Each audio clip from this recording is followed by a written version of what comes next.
went to the hotel where they had the Victims Assistance Center for the relatives at the Sheraton. I was assigned to that detail. I went up on the second floor and they had all the pictures of all the victims. I had not seen the photographs. I didn't know who was killed and who wasn't. And I walked down the tables and I said, oh no, him, her. I didn't realize how many of those people, those faces, that I actually knew and talked to over the years. They told me about their wives, their kids, their families, gone. And that was a tough one. That really was. I just had no way to vent. I had nobody, I didn't have an enemy to go punch. I had nothing. The people that work here that came back to the building the day after when it was on fire, and they still go into their offices. My mother-in-law was one of the people that works in the building, went back to work in an office with no power, with smoke and flames 200 yards away from her. Life has changed, not only the way I do business, but I think as a whole, everybody here in the building, how we look at security and how we do things. We really came close together now as a family. And there's nothing that divided us that day. And to this day now, I don't care if it's sex, race, or whatever it may be, we're still one family now. And it's definitely brought us a lot closer. I knew that it was important that we made sure that we just embraced each other. And in moments when we did get down, we kind of rallied amongst each other and kind of say, okay, that's good, take a deep breath and let's go at it again. Well, the officers that received recognition were the ones that actually risked their lives by going into the building and rescuing those persons that had been injured. The folks that are the unsung heroes are the officers that were assigned to the Joint Chiefs of Staff area. Mr. R.L. Brown, Mr. Griggs, Mr. McNeil, Mr. Rudy Robinson, Mr. Abraham. A lot of those guys were ordered to evacuate, and those men stayed there without breathing apparatuses, with nothing to help them breathe, and they stayed there. And Army personnel came out and said, well, if you guys are here, we know we're okay, and they went ahead and conducted their classified meetings for that day. We've learned to bond a lot more, and we do know now that you know, teamwork does get the job done, and we've told ourselves that no matter what happens, our ship's not going to sink. Simple as that. We were keeping the victims' families away from the building. I was working my dog Wudan. I was inspecting vehicles that were coming into the attack site, and a Navy chaplain came up to me and said, I know victims can't come up here. The woman just wants to pet your dog.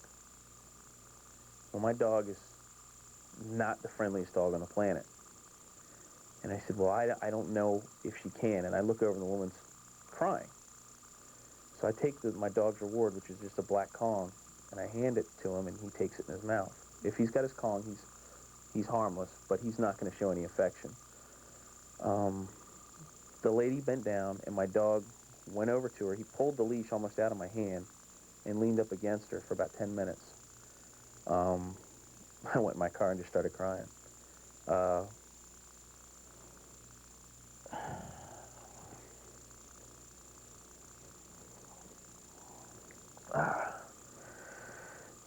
But I guess that moment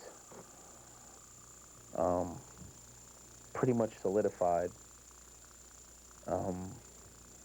It was like a culmination, because I hadn't cried until that point. I haven't cried until now talking about it. You know, I just, God, what do you say now? We still have people today when we get military flyovers of the building.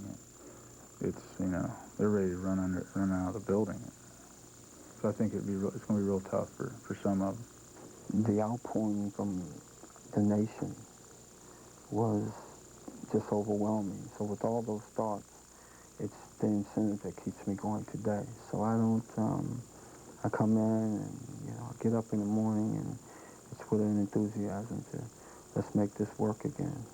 And I'm not really going to dwell on looking back, because, you know, there's a lot ahead of us that we need to appreciate. Officer Benjamin Abraham is recognized as one of many unsung heroes, courageously remaining at his post after the order had been given to evacuate the building.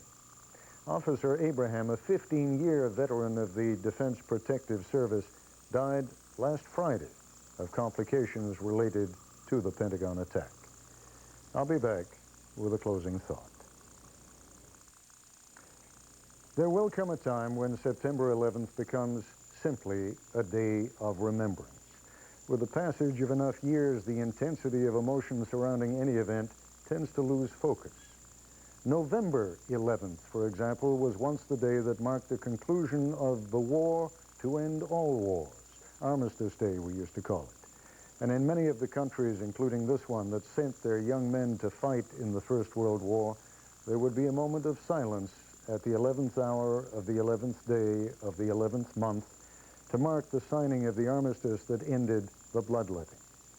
We lacked the imagination, though, to conceive of a second, even bloodier world war. So almost 50 years ago, we simply renamed the occasion Veterans Day. Time changes and dims our original focus. Someday that will happen also to 9/11. Perhaps one day it will become only a day of remembrance. But today it is still part of an evolving process, part of the rationale, the motive for what is yet to come. Just as another president in another time used the Japanese attack on Pearl Harbor on December 7th, 1941, to galvanize a reluctant Congress into a declaration of war against the original axis of evil, this president seems determined to generate a preemptive war against Iraq. What happened on 9/11 is being woven into the tapestry of that campaign. Someday we will simply memorialize what happened a year ago today, but not quite yet. That's our report for tonight. I'm Ted Koppel in Washington. I hope to see you shortly on Up Close.